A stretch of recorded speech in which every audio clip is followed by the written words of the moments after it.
নমস্কার বন্ধুরা, বিনিয়োগ সহজ পাঠ ইউটিউব চ্যানেলে আপনাদের স্বাগত জানাই। এই ইউটিউব চ্যানেলে আপনাদের জন্য প্রত্যেক সপ্তাহে চার্ট অফ দ্য উইক নিয়ে আসা হবে। এই চার্ট অফ দ্য উইকে বেস্ট 3টে চার্টের আলোচনা করা হবে। তবে এই চ্যানেল কখনোই কোনো স্টকের রেকমেন্ডেশন করা হয় না, শুধুমাত্র শিক্ষার জন্যই ভিডিওটি বানানো। তো চলুন শুরু করা যাক। আমাদের প্রথম চার্ট দেখে নিই ইন্ডিয়ান মার্কেটের নিফটি 50। আমরা ট্রেডিং ভিউ অ্যাপে আমরা দেখে নিচ্ছি নিফটি 50 ইন্ডেক্স। তো ভিডিওতে আমরা বলেছিলাম বাউন্স ব্যাক করবে, আমাদের নিফটি 50 অলরেডি বাউন্স ব্যাক করেছে। একটা হরিজন্টাল লাইন আমরা যদি টানি 22,145 থেকে বাউন্স ব্যাক করা শুরু করেছে এবং এই মুহূর্তে 24,300 ক্রস করেছে, ম্যাক্সিমাম 26,300। এটা হচ্ছে আমাদের রেজিস্ট্যান্স। নেক্সট আমরা দেখব Dow Jones American market. American মার্কেটে সব থেকে বেস্ট চার্ট দেখা যাচ্ছে 45,100 থেকে বাউন্স ব্যাক শুরু করেছে, অলরেডি রেজিস্ট্যান্সকে ছুঁতে চলেছে 50,171। এই লেভেলটাকে ছুঁতে চলেছে, খুব ভালো চার্ট। এরপর আমরা দেখব ভোলাটিলিটি ইন্ডেক্স ভারতের ভিক্স। আমাদের ইন্ডিয়া ভিক্স 32 পর্যন্ত চলে গেছিল, সেখান থেকে নেমে 17তে এই মুহূর্তে আছে, কিন্তু 9 থেকে 15 মধ্যে ঘোরাফেরা করলেই সব থেকে বেস্ট হয়।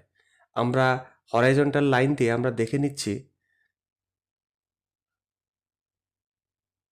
কোথায় 15, হ্যাঁ 15, 16, 15 থেকে 9 পর্যন্ত আরেকটা হরিজন্টাল লাইন যদি টানা হয় 9.7, এই রেঞ্জের মধ্যেই মার্কেট থাকে, তখন বোঝা যাবে কি না মার্কেটটা সুস্থিত আছে।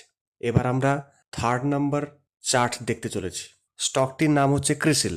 আমরা প্রথমে হরিজন্টাল লাইন দিয়ে দেখে নিচ্ছি কোথায় ব্রেকআউট হয়েছে। খুব সুন্দর একটি চার্ট আমরা দেখতে পাচ্ছি, নিয়ার অ্যাবাউট 3938 টাকায়, কাছাকাছি 3938 এই লেভেলটায় ব্রেকআউট শুরু হয়েছে।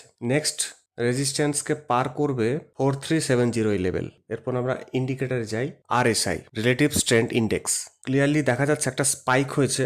নেক্সট ইন্ডিকেটর বলিঞ্জার ব্যান্ড, সেখানেও সুন্দর একটা পাইপলাইনের মাধ্যম দিয়ে আমাদের চার্টটা সুন্দরভাবে এগিয়ে চলেছে। সেকেন্ড চার্ট হচ্ছে অ্যাজিস লজিস্টিক্স লিমিটেড। হরিজন্টাল লাইনের মাধ্যমে আমরা ব্রেকআউটটা দেখব। 635 এই লেভেলটায় ক্রস করেছে, খুব সুন্দর একটা ব্রেকআউট। তারপর একটা লম্বা গ্রিন ক্যান্ডেলস্টিক শো করিয়েছে। এরপর এই চার্টটা লম্বা দৌড়াবে, প্রথমে 704 লেভেলটায় ক্রস করবে, তারপর সোজা 900। খুব সুন্দর একটা চার্ট আমরা দেখছি অ্যাজিস লজিস্টিক্স লিমিটেড। এই সপ্তাহে আমাদের সেকেন্ড চার্ট। আমরা ইন্ডিকেটরে যাব বলিঞ্জার ব্যান্ড, তারপর নেক্সট হচ্ছে RSI। দেখে নিই বলিঞ্জার ব্যান্ডে RSI তেও দেখতে পাচ্ছি একটা স্পাইক হয়েছে। আমাদের এই সপ্তাহে চার্ট অফ দ্য উইক হচ্ছে BSE বম্বে স্টক এক্সচেঞ্জ। এই চার্টটি যদি দেখা যায় খুব সুন্দর একটা ট্রেন্ড লাইন গেছে 2024 সাল থেকে। এই চার্টটার কথা অনেকে কেউ বলে না, কিন্তু স্টকটা খুবই স্ট্রং। আমরা একটা হরিজন্টাল লাইন দিয়ে দেখতে পাচ্ছি ব্রেকআউটটা কোথায় হয়েছে। অলরেডি 2025 সালের মে মাসে ব্রেকআউটটা ভেঙেছে 2931 লেভেলটা। এরপর একটা সুন্দর লম্বা যাত্রায় যাচ্ছে। নেক্সট ইন্ডিকেটার দিচ্ছি RSI। এখানে সুন্দর করে দেখা যাচ্ছে যে একটা স্পাইক হয়েছে, আমরা এর আগেও দেখেছি স্টেবল করেছিল এই স্টকটা। নেক্সট ইন্ডিকেটারে যাই, বলিঞ্জার ব্যান্ড, খুব সুন্দর চার্টটা হায়ার হাই করে গেছে। আমাদের ভিডিওটি এই পর্যন্ত। যদি আপনাদের ভিডিওটি ভালো লাগে ভিডিওটি লাইক করবেন, শেয়ার করবেন, সাবস্ক্রাইব করবেন। ধন্যবাদ।